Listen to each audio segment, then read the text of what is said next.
Most players are trying to get better without knowing what kind of player they are. But here's the truth. Once you figure out your basketball identity, improving gets a lot easier. Think about the difference between LeBron James and Steph Curry. It's not just their skill levels, it's who they are on the court. Nobody expects Steph Curry to dunk on someone or attack the rim, but when LeBron picks up the ball, that's exactly what you're waiting for. They each have a clear identity, so if you play like Steph, why are you studying LeBron James' film? It doesn't make sense. Now, this might hurt your ego a little, but a lot of players have this fantasy of being the number one scorer, the guy who drops 30 every night. The reality is, in the NBA, there are only 15 roster spots. Maybe 2 or 3 guys are elite scorers. What do the other 12 players do? They play their role and they play it well. Here's a perfect example of a role player. Look at Isaiah Joe. He's one of the best shooters in the league. So guess what he does on the court? He shoots. He doesn't try to be the savior. He doesn't try to overplay his hand. He does exactly what he's paid to do. And he does it at an elite level. The reason that you need to find out your basketball identity is because when you stop trying to be someone you're not, that's when your game really starts to grow. Let me show you how you can find out your role in basketball. Finding out your role is actually pretty easy. First, what I want you to do is get a pen and paper, and at the top of the paper, I want you to write down your best skill. If we're Steph Curry, let's say, our best skill will be shooting. Right under your best skill, I want you to write down your complementary skills.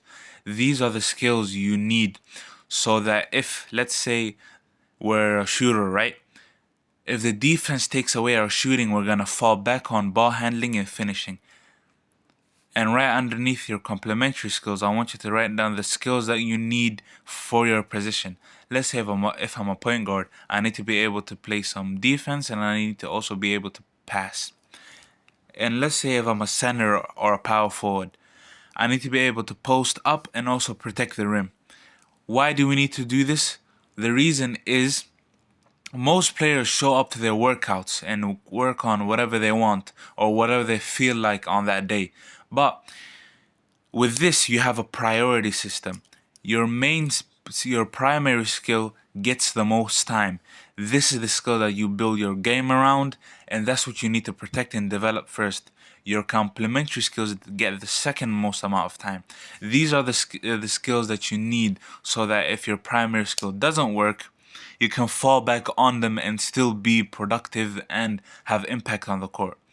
And these baseline skills, you need to have them so that you can function and still be a great player regardless of what you're doing on the court. If you're a point guard, you can pass at a good level, you can play defense. If you're a big man, you can post up and protect the rim.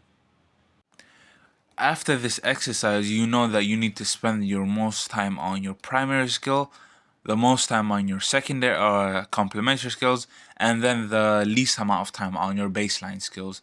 And for you specifically, let's say you might need to put defense up here, passing up here, maybe even shooting here, whatever it may be.